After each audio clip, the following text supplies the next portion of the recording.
Mesdames et messieurs, bonjour à tous. Merci d'être présents pour cette émission spéciale consacrée à la crise, si je puis dire, du Venezuela, ou plus précisément au coup d'État des États-Unis contre le Venezuela qui s'est produit le 3 janvier 2026.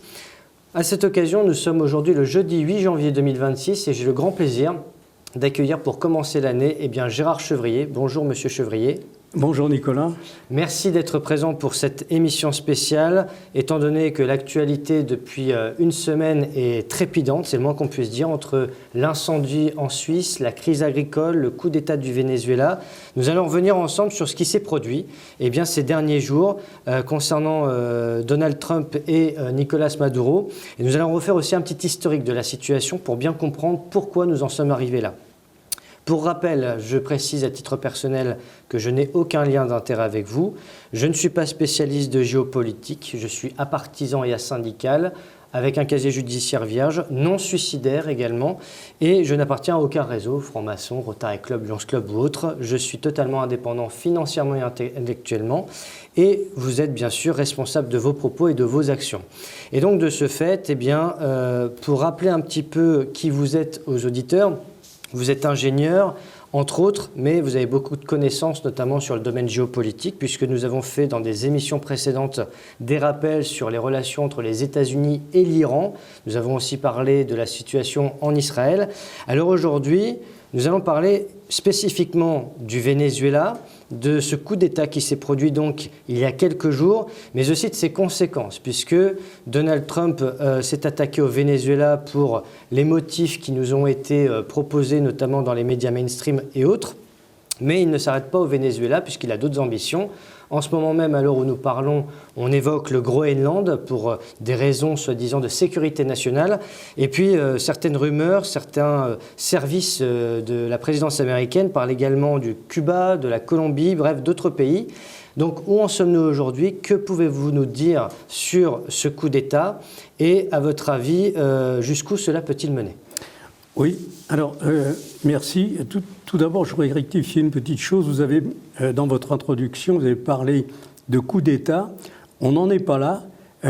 Il y a eu un enlèvement d'un chef d'État régulièrement élu, démocratiquement élu, même si on peut contester s'il y aurait eu des tricheries à l'époque.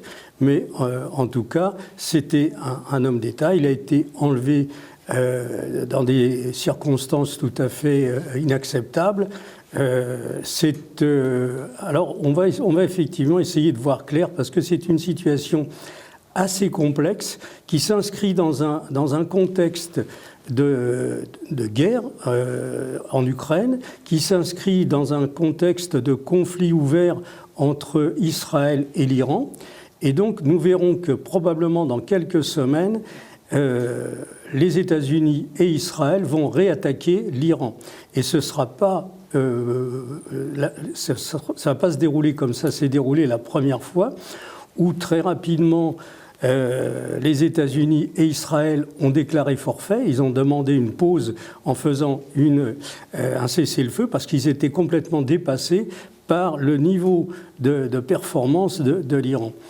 Alors, donc, si je puis me permettre, qu'est-ce qui vous fait dire que ce n'est pas un coup d'État? Quelle est votre définition du coup d'État?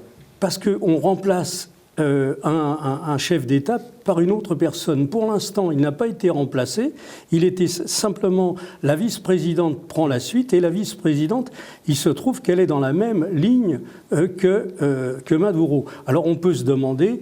Est-ce qu'il y a eu des discussions avant? Est-ce qu'elle sera plus souple vis-à-vis... Parce que, en fait, si vous voulez, le but de cette opération, il faut revenir à des déclarations que j'ai faites ou des émissions que j'ai faites précédemment en expliquant que les États-Unis sont le premier producteur mondial de pétrole avec 12 millions de barils par jour, mais qu'ils sont également le premier consommateur mondial de pétrole, avec 20 millions de barils par jour.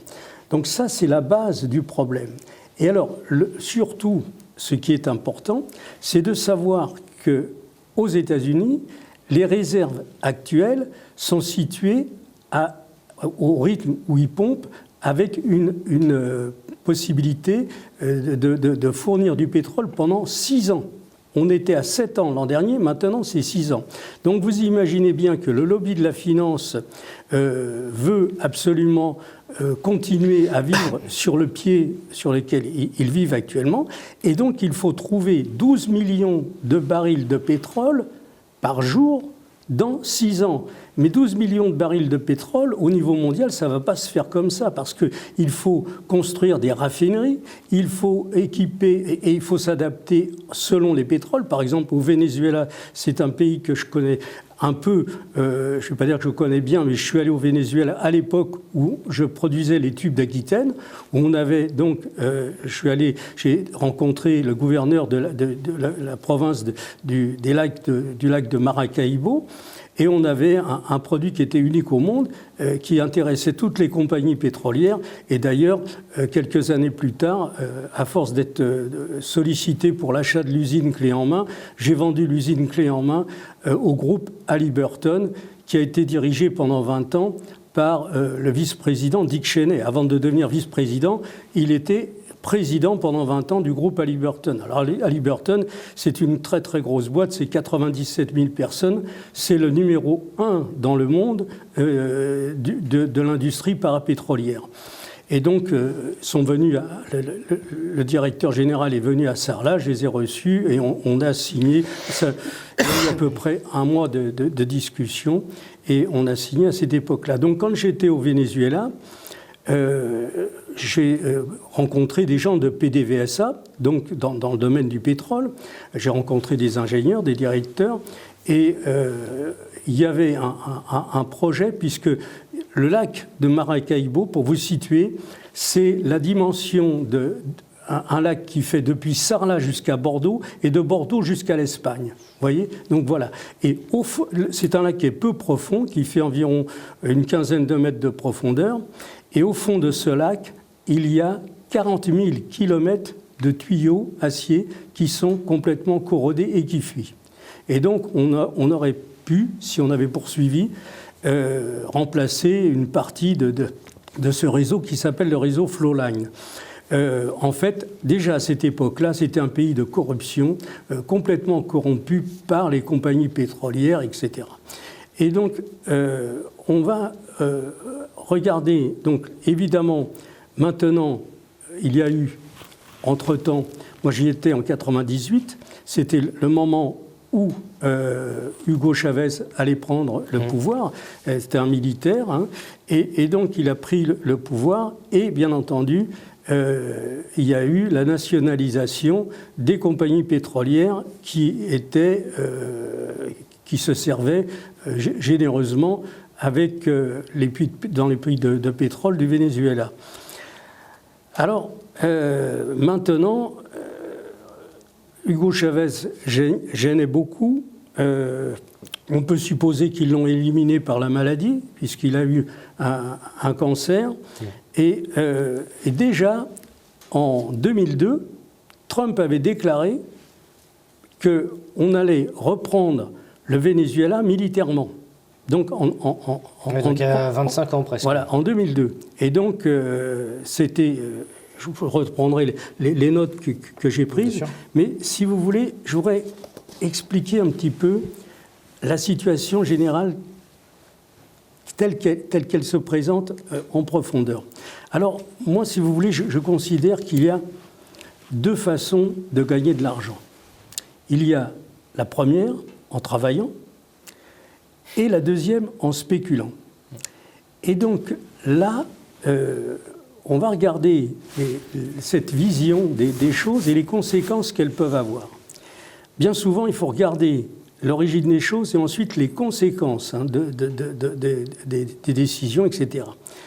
Or, on va dire que de 1850 à 1950, le lobby de la finance des États-Unis a investi dans les forces productives qu'il y avait aux États-Unis.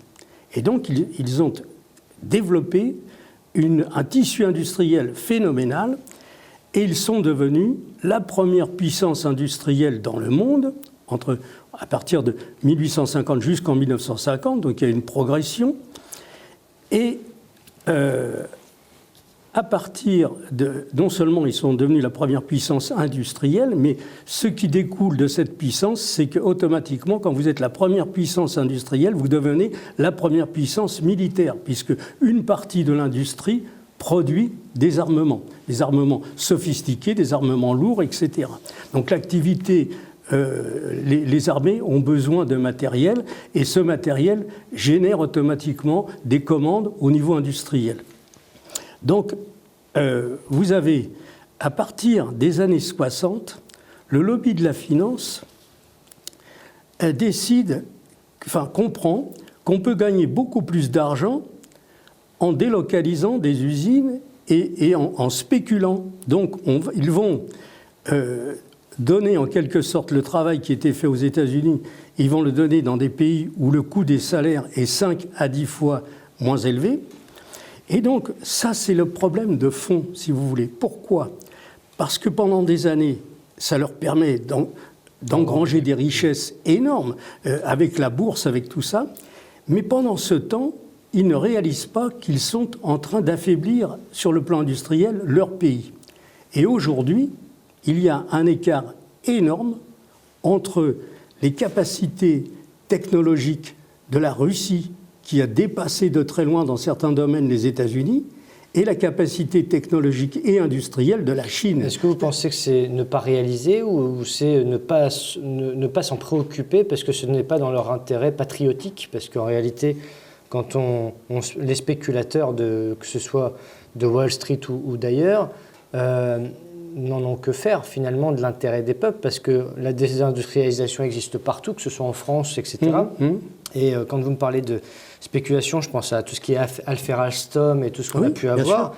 Et l'intérêt de l'État profond n'a jamais été celui des peuples, mais le leur. Donc finalement, est-ce que ce n'est pas aussi du machiavélisme et une orchestration de longue date par rapport à tout cela? C'est-à-dire que là, il y a une méconnaissance de la part des dirigeants du lobby de la finance, il y a une méconnaissance de l'industrie.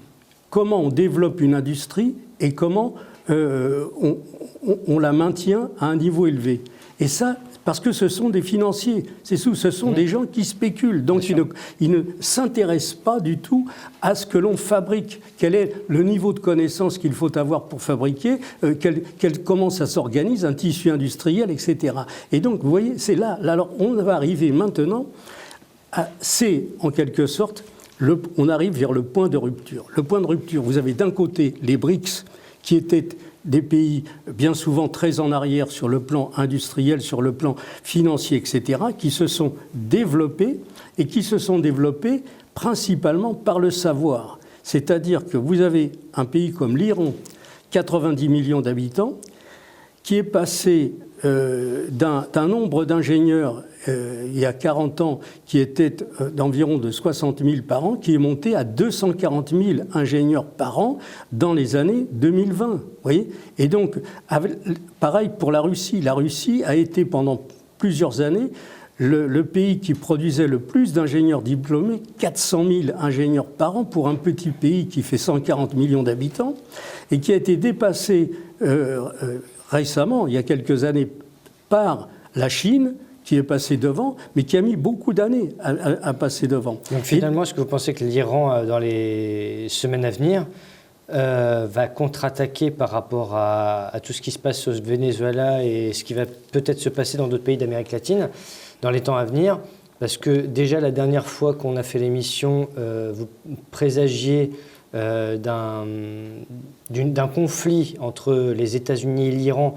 Alors ça n'a pas été aussi explosif, mais ça a été, il y a eu quand même, on n'est pas passé loin. Après, encore une fois, alors en ce moment, Trump, alors certains disent que c'est toujours la stratégie de Sun Tzu, l'art de la guerre, c'est-à-dire qu'il va dire tout et son contraire, il va faire un peu du en même temps macronien, c'est-à-dire que d'un côté, il va capturer Maduro, et de l'autre, il va dire que l'Union européenne doit arrêter avec l'immigration parce qu'on est en train de... Alors, voilà, et on ne sait plus sur quoi se baser exactement. Alors, ce que je voudrais dire surtout, c'est qu'on a tort de penser que Trump fait ceci, Trump fait cela. Trump, c'est un clown. Il ne fait rien du tout. C'est un idiot, c'est un vantard. un véritable marchand de cravates, si vous voulez, qu'on peut voir sur les marchés, c'est tout. Ce type-là, c'est simplement le porte-parole du lobby de la finance, du lobby sioniste. Et pourquoi il a été mis au pouvoir? Il a été mis au pouvoir par le lobby sioniste, qui détient, bien entendu, toute la finance aux États-Unis, et détenant la finance, ils détiennent les médias, l'industrie du cinéma et tout ça. Les PAC, en fait. Et bien sûr, c'est les PAC qui dirigent tout ça. Et donc, Trump, il déclare ce qu'on lui dit de déclarer. C'est la raison pour laquelle vous avez un jour, il déclare quelque chose, il est dans un avion, bon là, il n'y a personne pour lui chuchoter à l'oreille ce qu'il faut dire, il fait une déclaration, et le lendemain matin, à Washington, il déclare le contraire. Donc, il faut comprendre ça, parce que les gens sont bluffés par ce personnage qui est un vantard, vous savez, vous avez Robert De Niro qui a vraiment analysé le personnage, il a fait des déclarations publiques incendiaires sur Trump, et mais vraiment, il a vu juste. Il a dit que Trump, c'était un porc, que c'était un vulgaire et un idiot. Et ça, je suis tout à fait d'accord avec... Après, il faut dire aussi que Biden, dès qu'il a pris la possession du pouvoir en 2021, au bout d'un mois et demi, il est retourné en Afghanistan, il a refait toutes les guerres, et ça n'a pas été mieux côté démocrate. Donc, est-ce que c'est une question de droite et de gauche? Mais non, parce qu'il n'y a pas de différence entre les démocrates et les républicains, puisque de toute façon, c'est les PAC qui dirigent les États-Unis. C'est tout. Oui, donc c'est en fonction d'eux que... Alors, la seule, si vous voulez, ce qu'il faut savoir, c'est est-ce que vous êtes un inconditionnel de la défense d'Israël, ou est-ce que vous êtes en défense de l'intérêt des États-Unis? Et pour eux, le critère, c'est est-ce que... Et donc, d'ailleurs, il a participé en Israël à une réunion dans laquelle il a été reçu par tout un tas le président d'Israël et puis le Premier ministre, tout ça là-bas.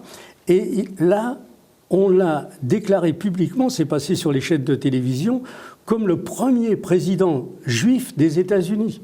Alors, il semble qu'il s'est converti à la religion juive, c'est possible, mais ça n'a pas aucun intérêt. Ce qui compte, c'est qu'il place l'intérêt d'Israël avant celui des États-Unis. Alors justement, on va y revenir concernant les applaudissements par rapport à la situation au Venezuela et ceux qui sont contre cela. Mais juste avant, on va évoquer un aspect qui, sur le plan journalistique, est très, très complexe, parce que c'est aussi un piège des images, des vidéos, etc. C'est l'intelligence artificielle, puisque depuis ces dernières années, notamment avec la période Covid, on a vu une accélération, une phase exponentielle en réalité de l'utilisation de l'IA, et je ne parle pas seulement de ChatGPT et de Grok pour X, Twitter, mais également d'une forme de l'industrie de l'intelligence artificielle, et vous nous parlerez ensuite des drones et des matériels technologiques utilisés dans le cadre de ces guerres de nouvelle génération, si je puis dire. C'est surtout qu'avec la situation au Venezuela, ces derniers jours, même dans le milieu journalistique, on est un petit peu esseulé, c'est le cas de le dire, moi je le dis en toute honnêteté et transparence, on ne sait plus. On n'arrive plus à savoir, parce qu'en réalité, l'émotionnel a totalement submergé la rationalité et l'esprit critique, puisque ça revient comme les pros et les anti-vax, les pro-Poutine et les anti-Poutine, Trump, etc.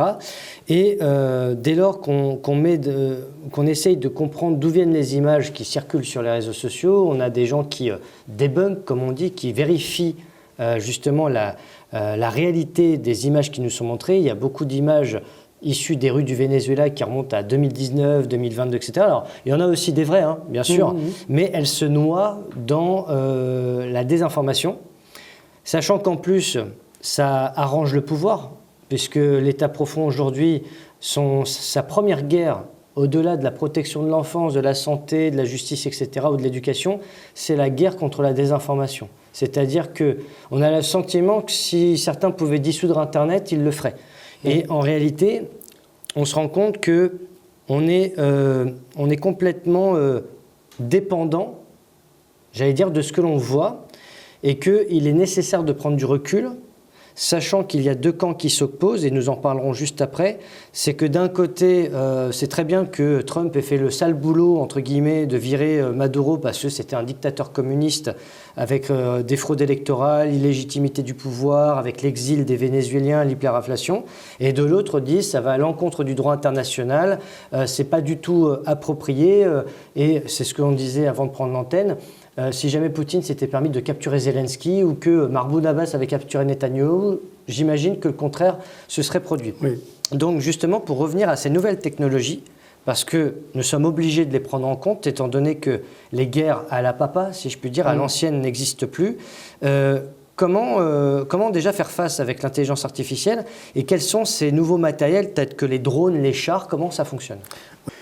Oui, alors effectivement, l'intelligence artificielle c'est un outil de propagande phénoménal quand il est surtout utilisé par des gens qui ont les moyens, comme toutes les grandes chaînes de télévision, tout ça. Mais à mon avis, ce n'est pas le problème actuellement. Actuellement, nous allons vers un risque d'affrontement entre la Chine et les États-Unis, un affrontement militaire. Et c'est ça qui me paraît important d'aborder dans le cadre, si vous voulez, de notre entretien, qui est quand même limité dans le temps. On ne va pas pouvoir aborder tous les sujets. Bien sûr. Et donc, c'est bien que vous ayez parlé de cette question de risque de manipulation par le développement de cette technologie, de cette intelligence artificielle, de la possibilité de construire des images ou de fabriquer... Parce qu'elle va orienter l'opinion et justement peut faire basculer d'un point ou d'un autre, parce qu'aujourd'hui, dès lors que même si certains, par exemple, pourraient être favorables à Trump et contester et dénoncer de la façon dont ça a été fait, tout de suite, ils vont être considérés comme complotistes ou d'extrême gauche, etc. Oui. Donc, en fait, chaque effet colibri a un impact. Alors, bien sûr, la propagande existe depuis toujours, mais disons qu'aujourd'hui, elle a pris des proportions tellement réalistes, au-delà du réel, qu'il faut aller sur le terrain, limite, pour savoir vraiment ce qui se passe. Elle est surtout efficace parce qu'il y a des gens qui n'ont comme source que des télévisions. Et là, malheureusement, même des gens qui sont intelligents sont complètement manipulés par des images. Et donc, alors moi, je pense que tout ça, si vous voulez, c'est secondaire actuellement, parce que nous avons un risque de guerre importante. Il faut revenir sur le terrain. Donc on sait quelles sont les données du problème. Les données du problème, c'est que les États-Unis, il leur reste à peu près 6 années de pétrole.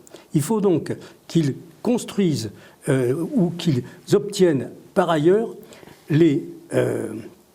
on va dire les 12 millions de barils par jour qui leur manquent pour continuer à vivre sur le pied qu'ils ont actuellement. Donc attaquer le Venezuela est un moyen de conserver... Alors les premières réserves mondiales sont au Venezuela, et surtout c'est un pétrole quelque part qui est de moins bonne qualité, c'est du lourd, il est de moins bonne qualité que celui qu'on trouve au Moyen-Orient, comme celui des Iraniens, tout ça, mais il a certains avantages parce que, et surtout le fait qu'aux États-Unis, des grandes compagnies ont investi des sommes importantes dans des raffineries qui se trouvent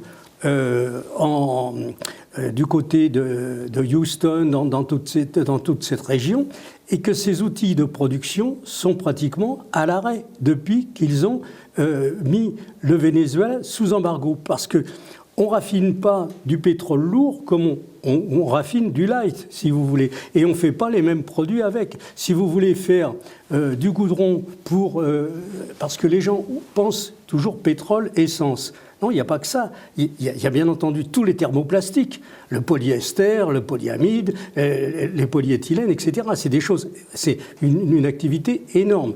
Mais il y a également le goudron pour faire les routes. Et le goudron pour faire les routes, vous n'allez pas le faire avec du light que vous avez en Iran. Donc vous avez besoin, à ce moment-là, des pétroles lourds qu'il y a au Canada et qu'il y a mais ça, c'est juste un aspect technique, mais qui a son importance. Parce que, si vous voulez, les financiers aux États-Unis ont investi des dizaines, des centaines de millions dans des raffineries, et ces raffineries, elles étaient équipées pour raffiner le pétrole du Venezuela. Elles ne sont pas faites pour raffiner du pétrole de l'Iran. Donc ça, c'est une question technique qui a son importance. Mais maintenant, il faut aller sur ce qui risque de se passer. Alors d'abord, on va regarder, il y a quelque chose qui est quand même étonnant, c'est que la Russie, qui est une puissance militaire importante, a laissé faire l'attaque sur le Venezuela. Ça, c'est quelque chose d'incompréhensible. Incompréhensible, pourquoi ? Parce qu'il y avait quand même des stations S-300 qui étaient installées au Venezuela. Il y avait toute une défense, tout un nombre important de militaires et de spécialistes russes présents au Venezuela.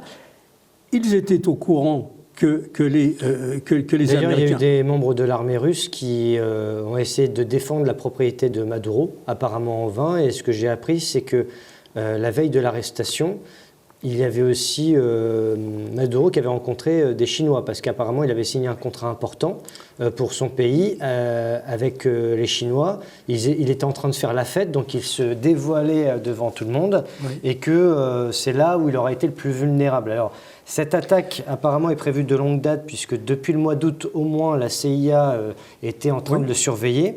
Et ce qui a surpris, c'est notamment la manière de faire. C'est que ça a été fait, alors je n'allais pas dire sans violence, parce qu'au départ c'est ce qu'on pensait. Ah non, ça a été très violent. Ça a été violent, il y a eu des bombardements, etc. Il y a eu quelques morts aussi. Ah non, mais quelques morts, il n'y a pas eu quelques morts. Il y a eu, si vous voulez, toute la garde rapprochée de Maduro qui était constituée de Cubains, de spécialistes de Cuba.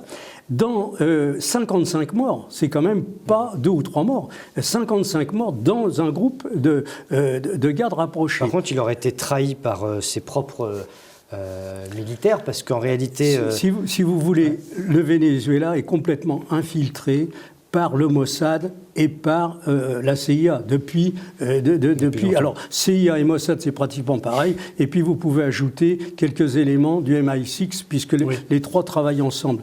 Donc alors la question c'est pas tellement bon, ce qui s'est passé, oui, c'est important parce que malgré tout la Russie a une image de marque dans le monde.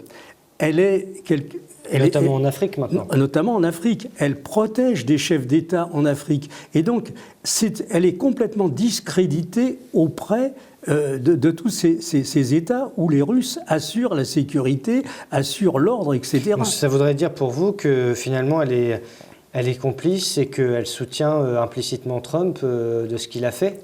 Je ne sais pas ce qui s'est passé, mais pour moi, ce n'est pas clair.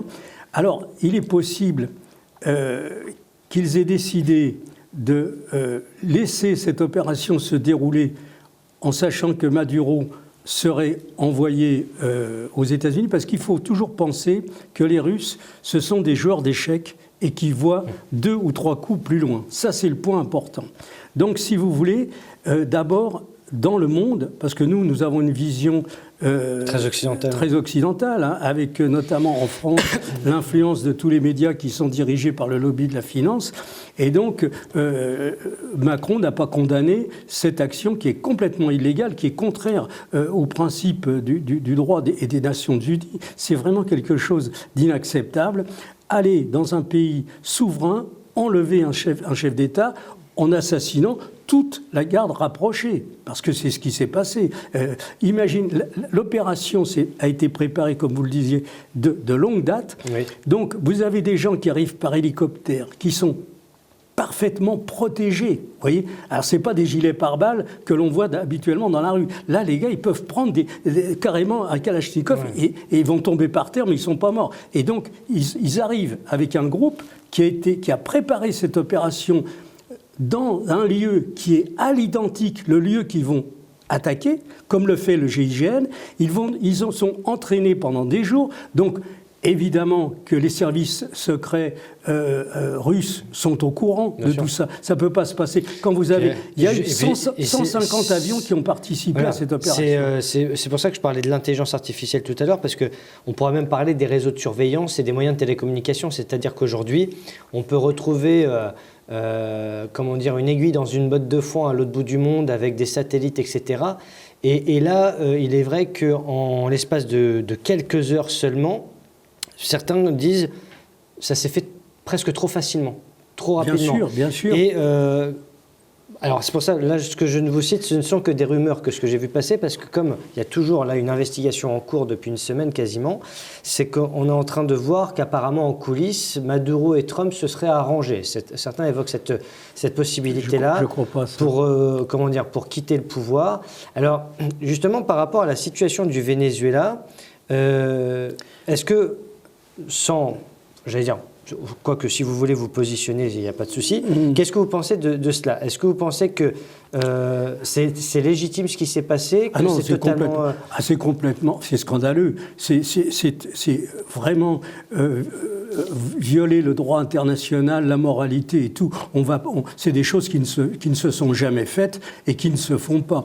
Mais là, alors... On va essayer de regarder ça un peu en dehors de l'émotion. Oui. Il faut se dire que, comme je vous disais, les Russes sont des joueurs d'échecs. Alors, est-ce que, certainement, que l'équipe qui entoure Poutine ont dû analyser, bien avant que ça arrive, quelles seraient les conséquences? Et donc, d'un côté, ils savaient que ça allait les discréditer au niveau d'un grand nombre d'États dans lesquels ils ont un rôle à jouer, même d'ailleurs auprès de l'Iran, puisque ce sont quand même les protecteurs de l'Iran. Et donc, est-ce qu'ils ont, par des canaux différents, ils ont peut-être informé les trucs. Ne vous inquiétez pas, on maîtrise la situation, on laisse faire, parce que nous, on veut jouer le coup d'après.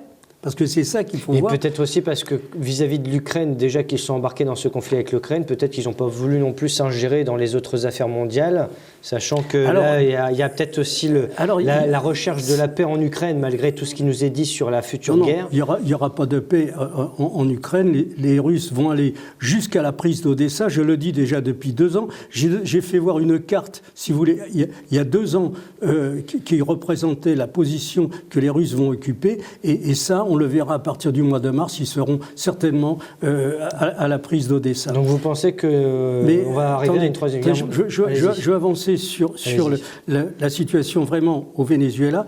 Et donc, vous avez d'un côté, il y avait un partage des rôles qui s'était fait. Les Iraniens sont présents au Venezuela. Et ils assurent donc une certaine formation des militaires, ils fournissent des missiles. Les Russes également sont présents en grand nombre, ils s'occupent, il y a des échanges sur le plan militaire. Et les Chinois sont présents au Venezuela. Là, on va parler des Chinois, parce que vous allez voir que c'est quelque chose de très important. La Chine procède d'une façon complètement différente des États-Unis. Les États-Unis, c'est les dominateurs, ils conquièrent par la force, ils occupent et ils prennent. Vous voyez, bon. Les Chinois ont une vision assez différente. Je vais revenir sur des petites notes que j'ai prises pour ne pas partir dans tous les sens. La Chine agit jusqu'à présent avec une vision et une philosophie qu'ils appellent la prospérité partagée. Vous voyez, c'est ça qu'il faut bien comprendre. Les Américains, eux, occupent, conquièrent et puis s'imposent. Les Chinois, eux, construisent et ont cette philosophie de la prospérité partagée. Et alors, c'est un point important parce que en Amérique latine, ils ont, depuis 20 ans, investi énormément. Il y a 20 ans, les échanges entre la Chine et l'Amérique latine, donc tout ce continent en fait, hein, vous avez la Colombie, le Venezuela, le Brésil, le Pérou, et puis l'Argentine et bien sûr le Chili de l'autre côté. Et donc c'est un continent assez important. Et il y a 20 ans, eh bien, les échanges entre la Chine et le continent occupaient 2% de ce qui se passait en Amérique latine. Et aujourd'hui, les échanges entre la Chine et l'Amérique latine sont plus importants que les échanges entre les USA et l'Amérique latine. Donc ils ont investi énormément. Rien que, je vous le dis de mémoire, rien que en 2024, ils ont investi 518 milliards en Amérique latine, 518 milliards. Est-ce que vous ne pensez pas que c'est relié aussi à au fameux projet de la route de la soie? Bien entendu, c'est ça. C'est-à-dire pour 2049. Que nous, si vous voulez, en Europe, on a une vision du monde qui est une vision qui se focalise à partir de l'Europe avec, à gauche, l'océan Atlantique, et puis à droite, c'est la Russie. Mais le monde n'est pas uniquement comme ça. Quand vous êtes au Chili ou quand vous êtes au Pérou, si vous êtes à Lima, en face de vous, il y a la Chine. Voyez ?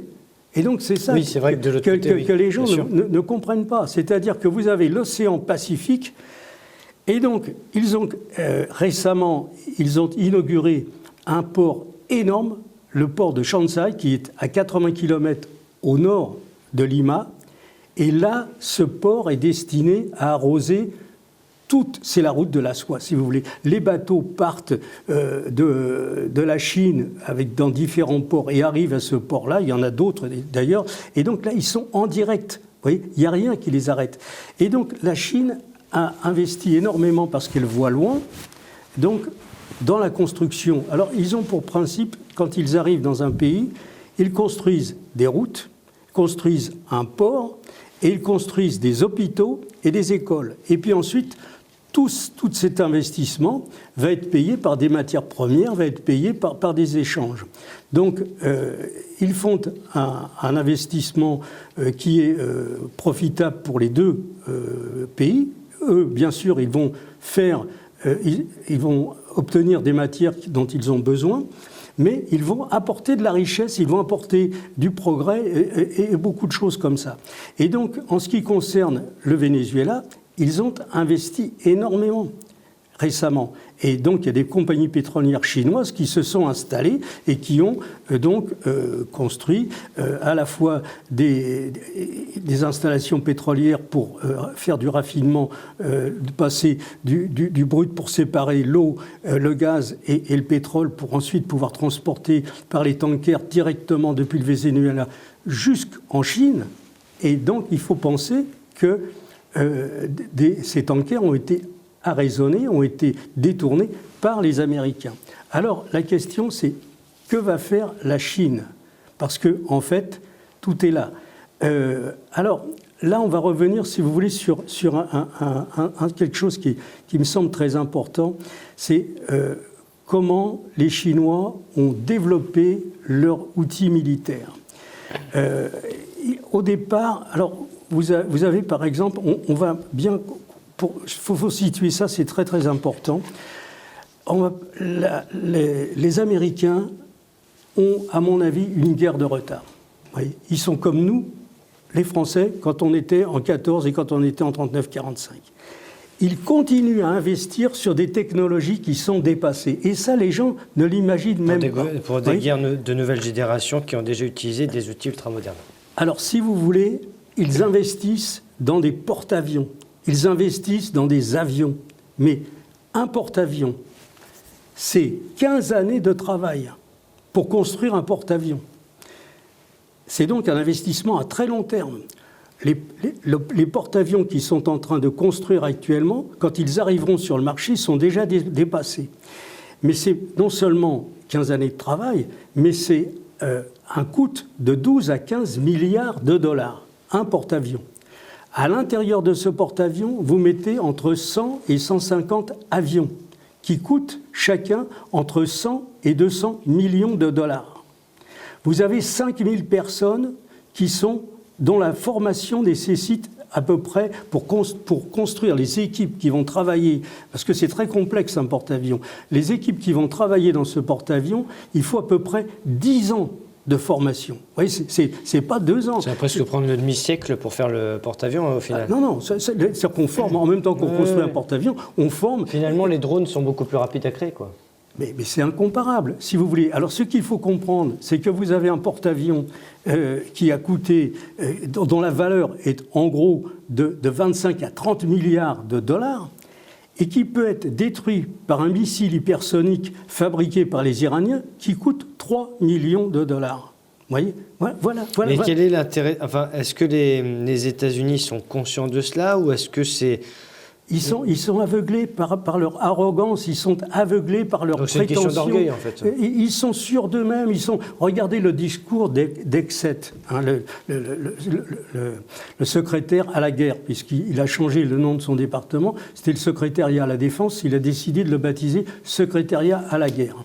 Eh bien, ce type, c'est un abruti fini. Il a le niveau, si vous voulez, d'un sergent-chef, et il est à la tête de 2 200 000 personnes. Je ne sais pas si vous voyez, c'est un truc énorme. Bon, eh bien, il a déclaré que l'armée américaine était la plus forte du monde, tout ça. On va le voir dans quelques temps. Alors là, j'ai parlé de l'écart qu'il peut y avoir entre l'investissement et le coût d'un porte-avions, la valeur d'un porte-avions, et le coût d'investissement d'un missile hypersonique qui est fabriqué par les Iraniens, par les Russes et par les Chinois. Vous avez donc ce matériel, tous les bâtiments de surface sont des bâtiments vulnérables, ils sont devenus vulnérables par toute la nouvelle technologie qui est produite, missiles, drones et surtout torpilles. Alors vous avez par exemple la construction d'un sous-marin. La construction d'un sous-marin, ça demande 2 à 3 ans. C'est incomparablement modeste les sommes qui sont imposées. Et vous avez les Chinois qui, depuis 20 ans, ont investi dans la construction de sous-marins. Ils possèdent actuellement 70 sous-marins modernes à propulsion nucléaire et continuent d'en fabriquer pour arriver au nombre de 100. Alors, vous allez voir l'importance des sous-marins, c'est capital. Donc en fait, les États-Unis devraient copier le modèle chinois pour être à la pointe. Mais ils sont complètement à côté du truc. Alors, il faut se reporter, si vous voulez, à la guerre 39-45. Quand la guerre démarre en 1939, l'Allemagne possède 20 sous-marins. À la fin de la guerre, les analystes militaires ont déclaré, et ça, c'est pas moi qui le dis, si l'Allemagne avait possédé 60 sous-marins au début de la guerre, elle aurait gagné la guerre. Vous voyez, c'est tout simple. Pourquoi ? Parce que, bien entendu, le débarquement n'aurait pas pu se faire en Normandie puisqu'il se faisait par une tête de pont qui était en Angleterre et alimentée depuis les États-Unis des bateaux sans arrêt à porter le matériel. Il n'y aurait eu aucun bateau qui aurait pu traverser l'Atlantique sans être coulé. Au même titre que les bateaux qui allaient approvisionner toute l'Afrique du Nord, si vous voulez, n'auraient pas pu partir depuis les ports de New York, etc., pour aller en Méditerranée, ça aurait été coulé. Et donc, la guerre aurait assez joué là-dessus. 20 sous-marins, ce n'était pas suffisant. 60 sous-marins, ils gagnaient la guerre. Voyez. Et donc, les Chinois l'ont très bien compris et ils ont actuellement, alors non seulement ils ont 70 sous-marins, mais ils continuent d'en construire, mais ils produisent des torpilles qui sont d'un niveau technologique. Et vous savez, la plus grande technologie, c'est les Russes qui l'ont mis au point avec les torpilles Poséidon, qui sont embarquées sur un sous-marin qui s'appelle le Belgorod, avec 10 000 km d'autonomie. Vous imaginez la torpille, 10 000 km d'autonomie. Elle part depuis l'Angleterre et elle va... elle va se positionner, si vous voulez, au large de Houston, toute seule, à la position qu'on lui a indiquée à 2 mètres près. Et une torpille qui est indétectable, pratiquement, et qui va à une vitesse phénoménale sous l'eau. Eh bien là, les sous-marins chinois sont équipés de torpilles qui ont une portée de 70 km. C'est-à-dire que vous allez avoir des bâtiments qui sont au large du Venezuela. Le sous-marin, vous le voyez pas, vous ne le savez pas qu'il y a un sous-marin qui est... Alors, évidemment, s'il est à 3 km du bâtiment, on va le voir, mais à 40 km, il arque sa torpille, il change de position, et hop, là, vous avez un bâtiment qui a demandé 12 années de travail, dont la valeur est de 30 milliards, et qui va être coulé par une torpille qui va arriver à 10 mètres sous la ligne de flottaison, et le porte-avions va se retrouver avec ses 5000 bonhommes par 4000 mètres de fond. Vous imaginez ? Voilà la situation, vous comprenez ? Et c'est vrai dans tous les domaines. On n'aura pas le temps de parler de toutes, mais... Non, mais c'est important de voir un peu l'arsenal militaire de chacun, quoi. Voilà, alors là, la question, moi, je comprends que les Russes ne peuvent pas avoir trois fers au feu. Ils sont actuellement occupés en Ukraine. Ils ont placé certainement en priorité la défense de l'Iran, parce qu'en Iran, vous allez voir que ça va redémarrer. Puis la défense aussi de leurs propres intérêts russes, par la même occasion. Ah, bien sûr, bien sûr. Puisque avant tout, leur pays était menacé déjà depuis longtemps. Alors, si vous voulez, il y a des spécialistes qui ont analysé, vous savez les journalistes se focalisent sur Taïwan. Oui. Bon, Taïwan... Oui, parce que certains ont dit que ce qu'avait fait Trump au Venezuela était une sorte de feu vert à la Chine pour annexer Taïwan. Et d'ailleurs, les Russes se disent, alors ça veut dire que si Trump fait ça, nous, on peut capturer des chefs d'État occidentaux. Et puis, voilà. Donc il y a une forme d'escalade. Oui, oui. Voilà. Alors, là, à mon avis, il y a un partage des rôles actuellement. Les Russes peuvent aider sur le plan militaire le Venezuela, mais si on veut qu'il y ait une véritable confrontation, à mon sens, ça sera entre la Chine et les États-Unis, où là, on peut véritablement avoir des combats maritimes importants. Vous voyez, les Chinois ont une capacité énorme sur le plan maritime maintenant. Donc, c'est là que ça va se jouer. Et alors, vous savez que moi, je pense que nous allons vers un conflit nucléaire. On n'ira pas directement, mais on ira par étapes. Et donc là, il y a une exception, si on veut, actuellement. Moi, je vois ça comme ça. C'est que Israël a l'intention d'utiliser une partie de son arsenal nucléaire. Et donc, elle fera comme elle le fait d'habitude, c'est-à-dire qu'il faut provoquer, et puis ensuite, à partir du moment où ils sont dans une situation que eux considèrent comme de la légitime défense, eh bien, ils vont utiliser une partie de leur arsenal nucléaire. Et ça, à mon avis, on va le voir dans très peu de temps. Pourquoi ? Parce que la dernière fois qu'il y a eu une guerre très, très brève entre l'Iran et Israël, les Iraniens ont démontré une supériorité mais incomparable, avec des missiles. Pour un si petit pays comme ça, ils ont une puissance de feu, sur le plan, j'allais dire, géographique. Et ce n'est pas un petit pays. Il faut s'imaginer, c'est un pays de 90 millions d'habitants. Et c'est un pays qui depuis 1980, s'organise pour résister à une guerre qui serait faite par les États-Unis. Vous voyez ? Et donc, maintenant, ils sont au point. Ils ont... Vous parlez de l'Iran, d'Israël ? De l'Iran. Oui, je parlais d'Israël, moi, pour le petit pays. Oui, d'accord, on n'était pas sur la même longueur. Non, je dis Israël, qui a un pays de 8 millions d'habitants, à peu près, je crois. Ah oui, mais ils sont même plus 8 millions maintenant. Parce que vous en avez 3 millions qui ont quitté Israël. Ils ont quand même aussi un impact très important. Mais oui, c'est vrai que l'Iran, depuis qu'on a fait l'émission la dernière fois, notamment sur leur arsenal nucléaire, etc., on se rend compte de l'évolution depuis ces 40 dernières années qui est folle, quoi. Ils ont maintenant, c'est une forteresse, l'Iran. L'Iran, c'est 90 millions de personnes. Et alors, il ne faut pas oublier que quand la guerre, quand les Allemands ont déclaré ils n'ont pas déclaré la guerre d'ailleurs en 1939, ce sont les Anglais et les Français qui ont déclaré la guerre aux Allemands. C'est ça, on a tendance un peu à l'oublier. Eh bien, quand ils ont reçu donc cette déclaration, ils étaient 80 millions, les Allemands. Et ils se sont permis d'envahir toute l'Europe et d'aller attaquer l'Union soviétique. Alors justement, c'est la question qu'on se posait avant l'émission.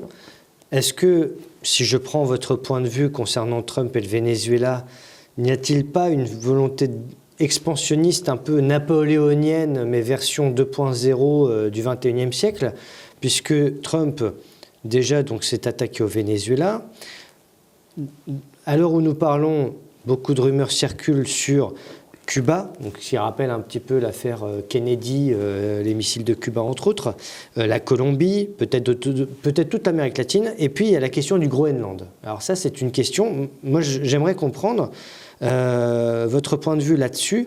Qu'est-ce qui fait que le Groenland attire autant Trump ? Et puis, parce qu'il parle de sécurité nationale, mais quel est l'intérêt de ce pays pour les États-Unis ? Alors, quand on se pose la question, il faut regarder un globe. Et vous regardez le globe terrestre, et à ce moment-là, vous avez la réponse. Vous savez qu'effectivement, les États-Unis, par rapport à la Russie, il y a une distance importante, distance qu'ils ont comblée. Alors, là aussi, on va revenir sur quelque chose de fondamental. Si vous voulez, dans la guerre qui se prépare en ce moment, depuis déjà pas mal d'années, la distance égale temps. Et tout va se jouer là-dessus. C'est-à-dire que on fait progresser les missiles d'une façon phénoménale au niveau de la vitesse. On passe si vous voulez, de Mach 1 ou 2 à Mach 12, c'est-à-dire qu'on divise le temps par 5 ou 10.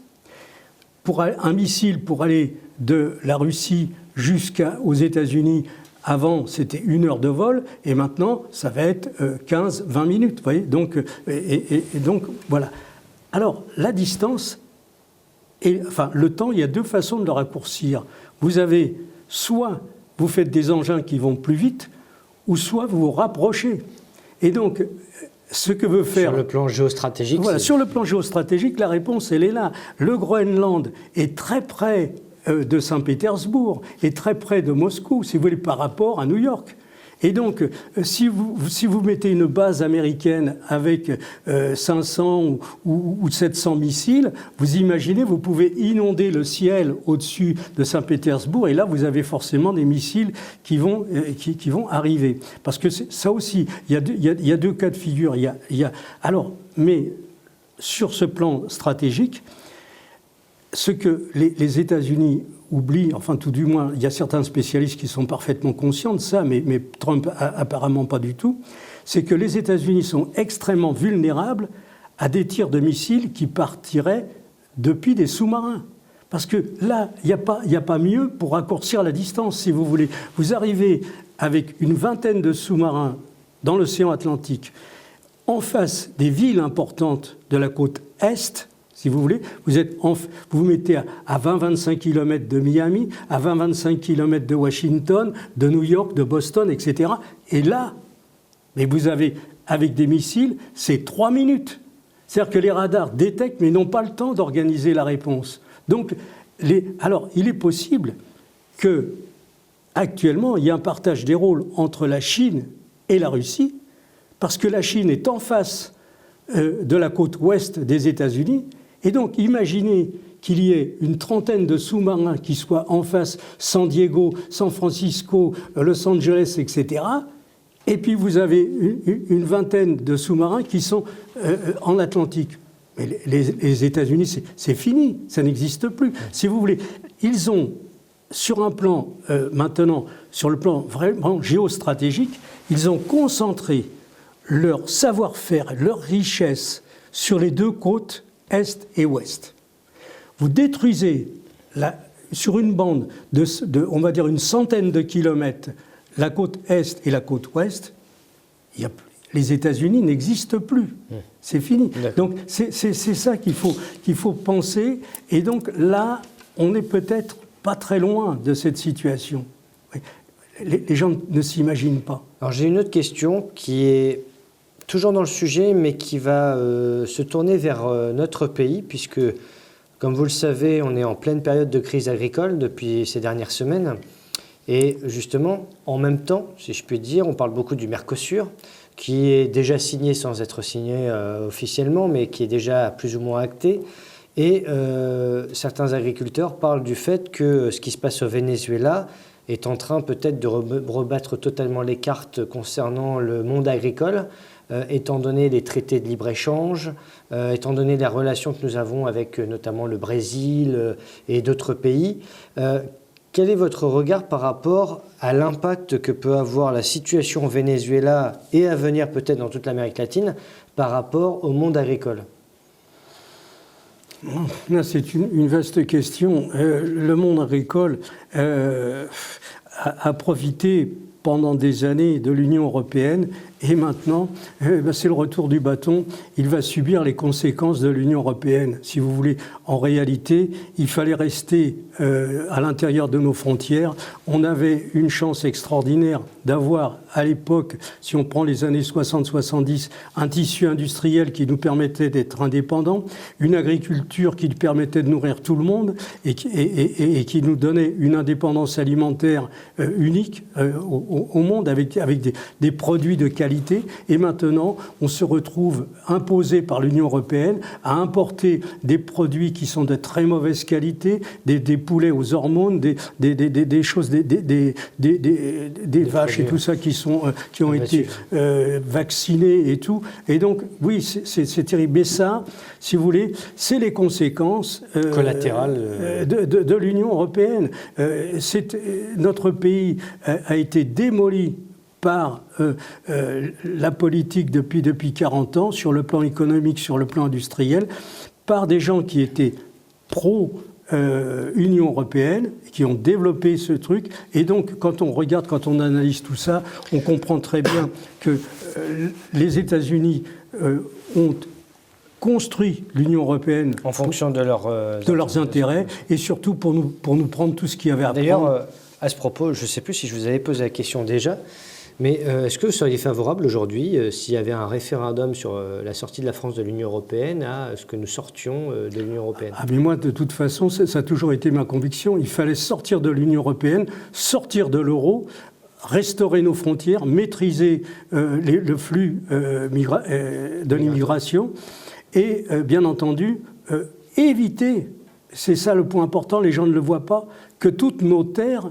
soient achetées par des puissances étrangères. Parce que là, on n'aura même plus la possibilité, quand il y aura la récolte de pommes de terre, les pommes de terre partiront directement par bateau vers un autre pays. La récolte du blé, idem, etc. Donc on est tout près de ça. Il y a eu une organisation qui s'appelle la SAFER, qui protégeait sur le plan juridique jusqu'à présent le monde agricole en évitant qu'il y ait justement de la spéculation qui se fasse sur des terres par des puissances étrangères. Eh bien tout ça maintenant est balayé sur le plan juridique, puisque vous avez un propriétaire d'une ferme qui a par exemple 300 hectares, il constitue une société, et pour le vendre à l'étranger sans être préoccupé par la SAFER, il vend les parts de sa société à une société chinoise, turque ou américaine, et là, vous avez une propriété qui appartient à une société étrangère, et ils font ce qu'ils veulent de la récolte. Vous voyez ? Donc c'est ça qui nous gêne, qui nous guette. Bien sûr. À l'avenir. Donc, vous voyez, quelquefois, moi, je trouve ça... c'est consternant de voir que les gens s'occupent que de l'écume des vagues et ne regardent pas, si vous voulez, quel est le fond. Peu importe les histoires, donc, il faut penser qu'est-ce qui est important. Alors, l'Union européenne, on sait qui a construit l'Union européenne, c'est Jean Monnet et puis Robert Schuman. Bon, eh bien ces deux-là, c'était des agents de la CIA, vous comprenez, faut le dire clairement. Et puis Jean Monnet, qui était devenu banquier. Donc là, vous avez un petit peu l'origine, l'environnement. Voilà. Donc voilà, il faut. Et alors, ce qui est dommage, c'est que évidemment, on ne peut pas. Nous, on va dire, si vous voulez, des choses importantes, mais on a une petite audience. Et ceux qui tiennent les rênes, eh bien, ce sont les grands médias qui appartiennent au lobby de la finance, donc qui appartiennent à ces gens-là. On pourra faire plus tard, si vous voulez, une émission sur la guerre qu'ont menée l'Angleterre et les États-Unis contre la Chine pour imposer le trafic de drogue en Chine. Oui, avec plaisir. Et là, vous allez être surpris par les chiffres, c'est quelque chose de phénoménal. Vous avez la famille Sassoon qui a développé sur le trafic de drogue, donc l'opium qui était cultivé en Inde, colonie anglaise à l'époque, 1815-1850, il développe une fortune phénoménale. Vous imaginez que la famille Sassoon, qui était une famille juive, possédait quelque chose qui était peut-être 100 fois ce que possédaient les Rothschild à l'époque. Quelque chose d'inimaginable. ils avaient 70% de la flotte qui livrait la drogue depuis l'Inde jusqu'à Hong Kong et à Shanghai. Ils ont construit la ville de Shanghai.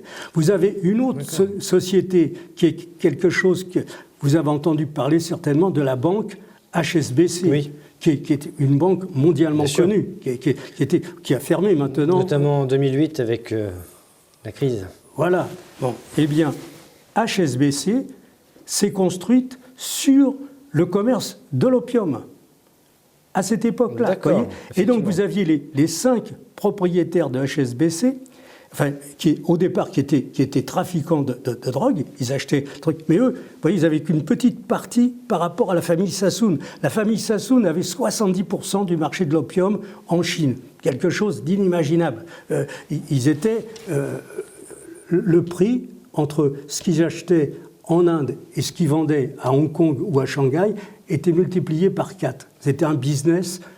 Et vous voyez, les Américains ont tendance à dire que there is no business like show business, c'est-à-dire qu'il n'y a pas d'affaires comparables à l'industrie du cinéma. C'est complètement dépassé dans le domaine de la drogue. Et donc, vous imaginez que les Chinois ont été attaqués militairement pendant des années. Les Américains et les Anglais ont réussi à imposer à Hong Kong et à Shanghai la vente de la drogue. Donc, ça a décimé des régions entières, vous voyez. Et donc les Chinois s'en rappellent de ça. Donc, et là, je peux vous dire qu'un jour ou l'autre, ils ont affaibli ce pays pendant un siècle. C'est pas si vieux. C'était de 1850 à 1920, vous voyez. Oui, c'est récent. C'est récent. Et donc, voilà. Donc les Chinois, un homme comme Xi Jinping connaît parfaitement tout ça, parce que l'affaiblissement de la Chine a eu des conséquences.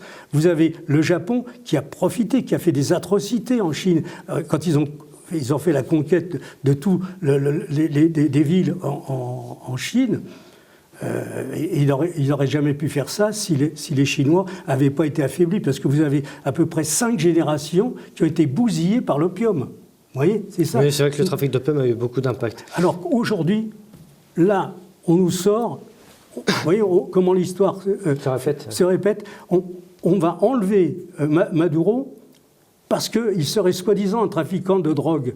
Et eux ont fait la guerre à la Chine pour imposer le trafic de drogue. Alors justement, pour conclure cette émission, Monsieur Chevrier, les conséquences là, de cet enlèvement du chef d'État Maduro, le 3 janvier, donc déjà l'année commence très fort, sur toute l'année 2026 là, que nous allons vivre, comment vous voyez les choses, les conséquences, jusqu'où ça peut aller, au-delà du côté nucléaire qu'on évoquait tout à l'heure. Oui. Est-ce qu'on peut présager une 3e guerre mondiale? Alors, tout à l'heure, vous parliez de la Chine et de la Russie et des États-Unis, et on a le sentiment, si je verse dans l'euphémisme, que la guerre froide n'est pas finie, ou qu'elle n'a jamais été vraiment une guerre froide, mais qu'il y a toujours eu une confrontation depuis au moins la Seconde Guerre mondiale entre les États-Unis et la Chine, et que là, d'une manière 2.0 en quelque sorte, Trump et Poutine sont en train de revenir face à face, comme sur un ring de boxe, à savoir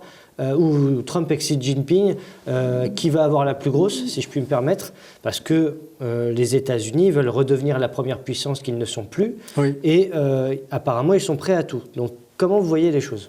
Oui, parce que je suis tout à fait d'accord, ils sont prêts à tout. Et c'est ça le risque. Le risque, c'est ça, c'est-à-dire que vous avez des gens qui sont irresponsables, qui sont incapables, quand ils font quelque chose, de penser aux conséquences de leur action. Et donc c'est le cas de Exet, c'est le cas de Trump.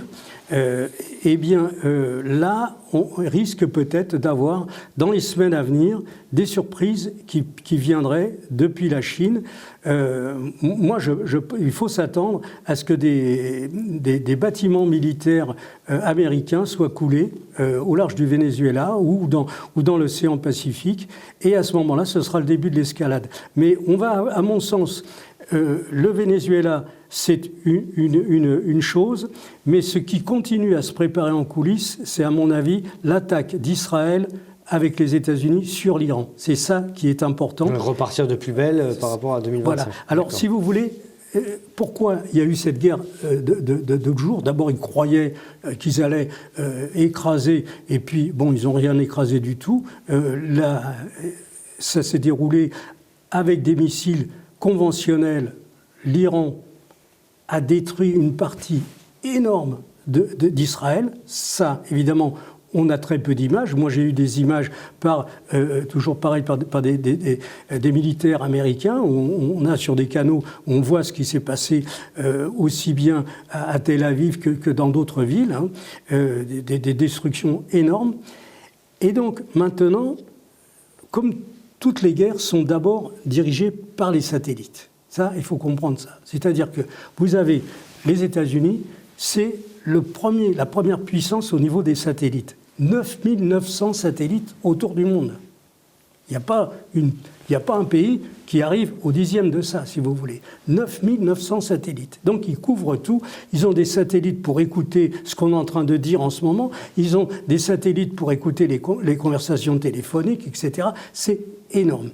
Eh bien, ils ont analysé cette guerre de 12 jours. Ils ont forcément repéré dans les montagnes tous les endroits par lesquels sont sortis les missiles des montagnes en Iran. Et donc, ils ont probablement, à partir de toutes ces données, retravaillé pour faire une nouvelle attaque. On verra dans quelques temps que les États-Unis et Israël vont probablement réattaquer l'Iran. Et là, on sera dans quelque chose qui est peut-être plus dangereux que le Venezuela. Écoutez, en tout cas, un grand merci pour cette émission spéciale, Monsieur Chevrier. Je rappelle votre ouvrage, La prochaine guerre sera nucléaire, ce qu'il faut savoir pour se protéger des retombées radioactives, paru en 2022 et disponible aux éditions du Rocal. En attendant, eh bien, écoutez, merci pour cet entretien. Et puis, chers auditeurs, je vous dis à très vite pour une nouvelle émission. Bonne soirée à tous et à très bientôt. Merci.